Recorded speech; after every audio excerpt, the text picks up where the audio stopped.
Hello friends, நான் தான் உங்கள் ஸ்ரீராம். நம்ம சேனலை இன்னும் நீங்கள் சப்ஸ்கிரைப் பண்ணலன்னா மறக்காமல் சப்ஸ்கிரைப் பண்ணிக்கோங்க. இன்றைக்கி இந்த வீடியோவில் என்ன பார்க்க போகிறோன்னு பார்த்தீங்கன்னா, கேக் தான் எப்படி செய்ய போகிறதுன்னு பார்க்க போகிறோம். இந்த கேக்கு நம்ம எப்படி செஞ்சுருக்கோம்னா, செவ்வாழை பழத்துலேயே நம்ம கேக் செஞ்சுருக்கோம். நீங்கள் இது வரைக்கும் நம்ம சேனலை சப்ஸ்கிரைப் பண்ணலன்னா மறக்காமல் சப்ஸ்கிரைப் பண்ணிக்கோங்க. இன்ஸ்டாகிராமில் ஃபாலோ பண்ணலன்னா மறக்காமல் ஃபாலோ பண்ணிக்கோங்க. இப்போ வாங்க வீடியோக்குள்ளே போகலாம்.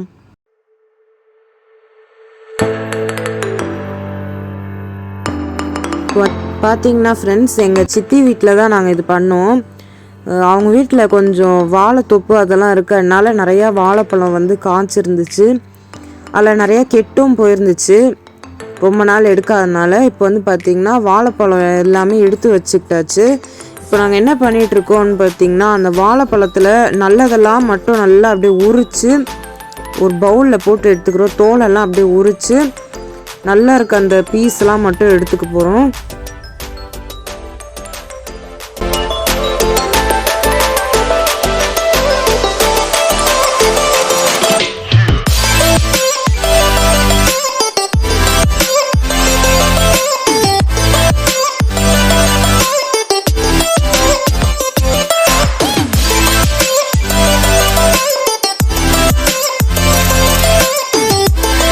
என்ன பண்ணுறோன்னா, ஒரு கிண்ணம் எடுத்துகிட்டு அதில் நாட்டு சக்கரை அப்புறம் கொஞ்சமாக நெய் போட்டு நம்ம கட் பண்ணி வச்சுருந்தோம் இல்லையா, அந்த வாழைப்பழத்தை எல்லாத்தையும் ஒன்று ஒன்றா போட்டு நல்லா கலந்து எடுத்துக்கிறோம்.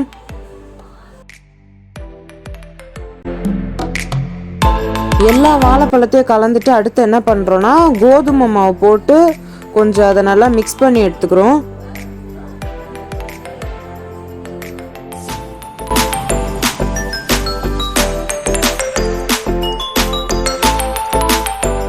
அப்புறம் மிச்சருக்கு கொஞ்சம் வாழைப்பழத்தை மிக்சியில் போட்டு அதில் கொஞ்சம் சர்க்கரையை கொஞ்சம் நிறையா அப்படி போட்டு அப்புறம் ஏலக்காய் அப்புறம் கிராம்பு அதெல்லாம் போட்டு தேவையான அளவு பால் ஊற்றி நல்லா அரைச்சி எடுத்துக்கலாம்.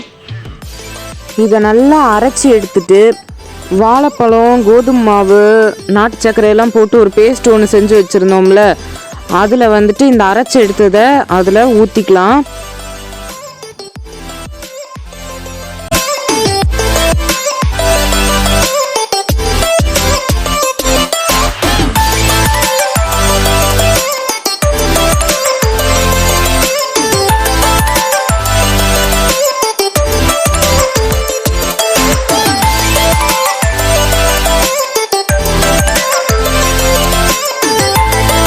அப்புறம் நட்ஸு, பாதாம், நாங்கள் பேரிச்சம்பழமும் கொஞ்சமாக பாதாமும் எடுத்துருக்கோம். அது எல்லாத்தையும் நல்லா அந்த கொட்டையெல்லாம் எடுத்து உரித்து வச்சுட்டு அது மேலே அப்படியே கொஞ்சமாக அப்படியே கோதுமை மாவு போட்டு நல்லா மிக்ஸ் பண்ணி எடுத்துக்க போகிறோம். அப்புறம் நம்ம செஞ்சுருந்த அந்த கேக் மிக்ஸில் இந்த நட்ஸு எல்லாத்தையும் நம்ம போட்டுக்கலாம். நாங்கள் கேக் செய்கிறது பார்த்திங்கன்னா விறகடுப்பில் தான் செஞ்சோம். எங்கள் ஊரில் அடுப்பை பற்ற வச்சுட்டு ஒரு சட்டி ஒன்று எடுத்துக்கிட்டோம். அந்த சட்டி ஃபுல்லாக மணல் பரப்பி அது மேலே தான் நம்ம கேக் மிக்ஸை வைக்க போகிறோம். இப்போ பாத்திரம் நம்மளுக்கு தீஞ்சு போகாமல் இருக்கிறதுக்காக இன்னொரு பாத்திரம் எடுத்து அது ஃபுல்லாக நெய்யை நல்லா தடவி விட்டுட்டு அந்த பாத்திரத்துக்கு கேக் மிக்ஸ் எல்லாத்தையும் இப்போ ட்ரான்ஸ்ஃபர் பண்ணிகிட்ருக்கோம்.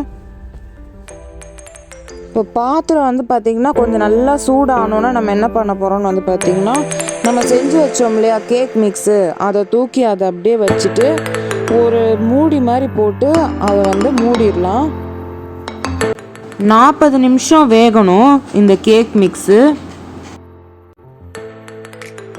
இப்போ கேக்கு பார்த்திங்கன்னா நல்லா வெந்துருச்சு. இது எப்படி நம்ம கண்டுபிடிக்கணும்னு பார்த்திங்கன்னா, ஃபோர்க்கோ ஸ்பூனோ வச்சு குத்தி நம்ம பார்த்து கண்டுபிடிச்சிக்கலாம். ஸோ பார்த்தீங்கன்னா ஃப்ரெண்ட்ஸ், நம்ம கேக் செம்ம சூப்பராக ரெடி ஆகிடுச்சு. நம்ம செஞ்சது பார்த்திங்கன்னா ஜூன் 1 செஞ்சுருக்கோம். ஸோ ஜூனில் பர்த்டே வர எல்லாருக்குமே ஹாப்பி பர்த்டே. மறக்காமல் எல்லோரும் கேக் எடுத்துக்கோங்க. கேக்கு செம்ம டேஸ்ட்டாக இருந்துச்சு. எனக்கும் ஜூன் 12 பர்த்டே, அதனால் இப்போவே நான் கேக் கட் பண்ணியாச்சு.